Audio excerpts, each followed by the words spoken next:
কি অবস্থা বন্ধুরা? আশা করছি সকলে ভালো আছো। তো আজকে লাইন বেট থেকে একটু গেম প্লে করি। লাইন বেটে অনেক দিন যাবত কিছু টাকা আছে, তো এটা দিয়ে দেখা যাক কি খেলা যায়। তো শুরুতে আমরা ক্রিস্টাল গেমটাই খেলি, শেষে ক্র্যাশ গেমটা খেলবো।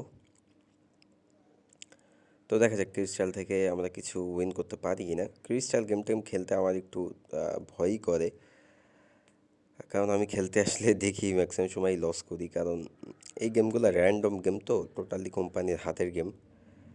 এই গেমগুলো থেকে তোমার প্রফিটের নিশ্চয়তা দেওয়াটা খুবই রিস্ক, একদমই নাই বললেই চলে। দুই একটা বের যা উইন করবা সেটা থেকে বের হয়ে আসাটা খুবই ভালো ডিসিশন। তো তারপরেও খেলি, আর কি করার। র্যান্ডম গেম বলতে তোমার যেমন ক্র্যাশ গেমটাতে তোমার নিজের ইচ্ছার স্বাধীনতা আছে, কখন টেক উইন দিবা, কোন বেটটা মারবা না মারবা, এটার একটা স্বাধীনতা আছে। তারপরে আপেল গেমটাতে তুমি কোনটাতে ক্লিক করবা, সোয়াম্প ল্যান্ড গেমটাতে কোনটাতে ক্লিক করবা, থিমলেস গেমটাতে কোনটাতে ক্লিক করবো, এমন একটা স্বাধীনতা আছে, মানে নিজের একটা স্বাধীনতা কিন্তু আছে ওখানে। বাট এই যে ক্রিস্টাল গেম, ইন্ডিয়ান পোকার, তারপর হাবিজাবি যে গেমগুলো আছে, এই গেমগুলোতে উইন করাটা কিন্তু যথেষ্ট কষ্টের ব্যাপার। কারণ এগুলো টোটালি ওয়ান সাইডেড গেম, মানে এখানে তোমার কোনো ইয়া নাই, ট্রিক্স নাই, টিপস নাই, তুমি কোনো কিছুই খাটাইতে পারবা না। কোম্পানি যদি তোমাকে প্রফিট দেয় তাহলে প্রফিট করতে পারবা, আদারওয়াইজ লস হবে, ঠিক আছে। এই জন্য এই গেমগুলো খেলতে আমার একটু ভয় করে। এই জন্য আমি তোমার ক্রাশ বা আপেল গেম, সম প্ল্যান্ট গেম, এই গেমগুলাই বেশি খেলি, এইগুলাই আমার ভাল লাগে। এইগুলা থেকে মোটামুটি একটা উইনের নিশ্চয়তা থাকে যে না, নিজে যদি একটু ট্রিক্স খাটাতে পারি বা নিজে যদি একটু ধৈর্য ধরতে পারি, একটা উইন করা পসিবল ক্রাশ গেম, সম প্ল্যান্ট গেম, আপেল গেম এইগুলা থেকে। বাট এইগুলা থেকে উইনের নিশ্চয়তা দেওয়াটা খুবই টাফ ব্যাপার। তারপরেও চলো খেলি, দেখা যাক একটা বের যদি ভালো মতো একটা উইন করতে পারি, বের হয়ে যাব। বের হয়ে থিমলেস গেমটা খেলবো, তারপরে শেষের দিকে আমরা ক্র্যাশ গেমটা খেলবো। দেখা যাক ক্র্যাশ গেম থেকে কিছু টাকা উইন করা যায় কি না। তো দেখা যাক, এই বেরটা মোটামুটি যাচ্ছে। তো ভালো একটা উইন এখন পর্যন্ত পাইছি।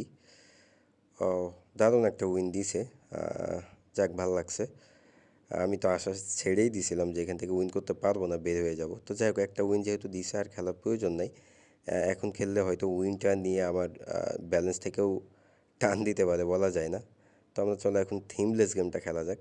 থিমলেস গেমটা কই, আচ্ছা সার্চ দিই। তো থিমলেস গেমটা পাইলাম, এখানে দেখা যাক অল্প কিছুক্ষণ খেলবো, খুব বেশি অ্যামাউন্ট এখানে খেলবো না।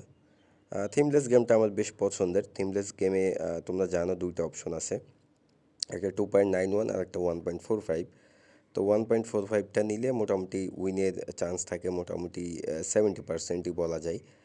কারণ তুমি যদি 1.45-এ ওটা সিলেক্ট করো তাহলে তোমার দুইটার ভিতরে বল থাকবে, আর যদি তুমি 2.91 সিলেক্ট করো তাহলে একটার ভিতরে বল থাকবে। তো যাই হোক, প্রথমটা আমরা 2.91-এ নিয়েছিলাম, অল্প ব্যালেন্স, 149 টাকা বেট করছিলাম। তো যাই হোক, আমরা খুব বেশি এখানে মারবো না, এখন 1.45টাই সিলেক্ট করবো, রিস্ক নিব না।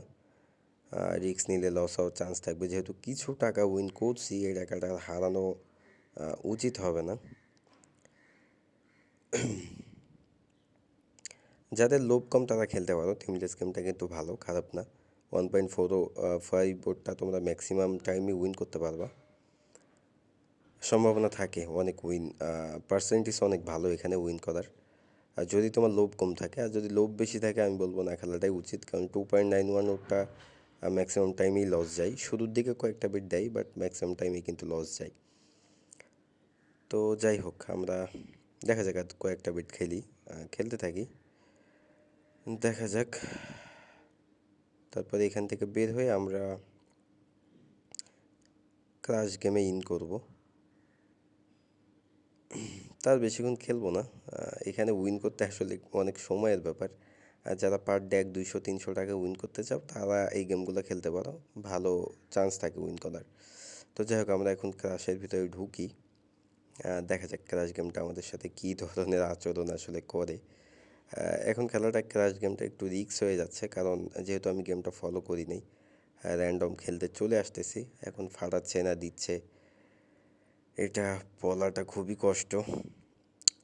দেখে তো মনে হচ্ছে দিচ্ছে, যাকে একটা বেট দিচ্ছে এটা দেখে বলাটা ঠিক না, বাট উপরে ওঠার ভাব দেখে মনে হচ্ছে যে দিচ্ছে। জানি না ফাটানি খাই কি না, দেখা যাক কী অবস্থা হয়। তো খুচরা টাকাটাই প্রথমে বেট করলাম, আস্তে আস্তে বেটের পরিমাণটা বাড়াবো, দেখা যাক এটা যায় কি না। তো লস চলে গেল, আচ্ছা যাক সমস্যা নাই। 200 করলাম বেট।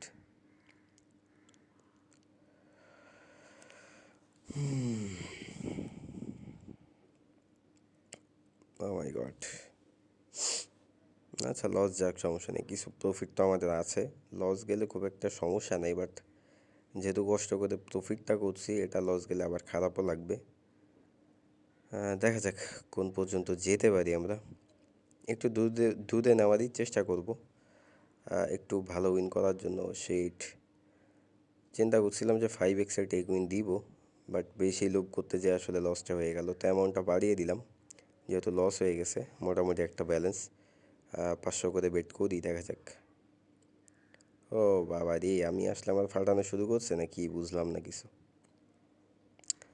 আচ্ছা যাই হোক, ফাটাচ্ছে সমস্যা নেই। একটা জিনিস আমি সবসময় শিওর থাকি, ক্রাশ গেম যতই ফাটাক একটা সময় কিন্তু মানুষের উইন করার একটা সুযোগ তারা দেয়, লস রিকভারি করার বা প্রফিট করার সুযোগ দেয়। ওই সুযোগের অপেক্ষায় আসলে থাকতে হবে। সঠিক সময়ে সঠিক ব্যালেন্সটা তোমাকে বেট করতে হবে, এবং সঠিক সময়ে টেক উইন দিতে হবে। যাই হোক, তো ভালোই লস হয়ে গেছে। আমরা যে ব্যালেন্সটা নিয়ে আসছিলাম এখন সেই ব্যালেন্সটাই আছে। তো জানি না কী অবস্থা হয়। ও শিট, 5x টার্গেট করতে যেয়ে তো আজকে ফকির হয়ে গেলাম রে ভাই। আচ্ছা সমস্যা নেই, অ্যামাউন্টটা বাড়িয়ে দিলাম 1500, দেখা যাক। আমি আসলে সুযোগে থাকি একটা বেড টেক উইন দেওয়ার। একটা বেড টেক উইন দিতে পারলে মোটামুটি হয়ে যায়। ক্র্যাশ গেমে উইন করা খুবই সহজ, জাস্ট তোমাকে একটা বেড টেক উইন দিতে হবে। ও কেমন লাগে এই জিনিসটা, আমার কাছে সব থেকে বিরক্তিকর একটা জিনিস, এই যে একই টাইমে বেড প্লেস করা। মেজাজটাই খারাপ হয়ে গেল এখন। এই বেডটা নিলেই তো আমার সব লস টস রিকভারি ভালো একটা প্রফিট চলে আসতো। তো যাই হোক, 2000 বেড করছি, দেখা যাক এই বেডটা যায় কি না। তো এটা টেক উইন দিয়ে নিলাম, এটা খুব বেশি আর রিস্ক নিলাম না, যেহেতু ব্যালেন্সটা ভালো বেশি মারছি। এটা টেক উইন না দিলে লস হয়ে গেলে খুবই মাথা খারাপ হয়ে যেত, পরে সবই লস করতাম। তো যাই হোক, মোটামুটি প্রফিট আমাদের আসে, আর খেলার প্রয়োজন নাই, এটাই শেষ বেট, আর খেলবো না। এটা থেকে ভালো যদি একটা প্রফিট আসে তো আসবে, আর যদি লস হয়ে যায় তো কিছু করার নাই। তো লস হয়ে গেছে, ভালো থাকো সুস্থ থাকো তোমরা, দেখা হচ্ছে তোমাদের সাথে পরবর্তী ভিডিওতে।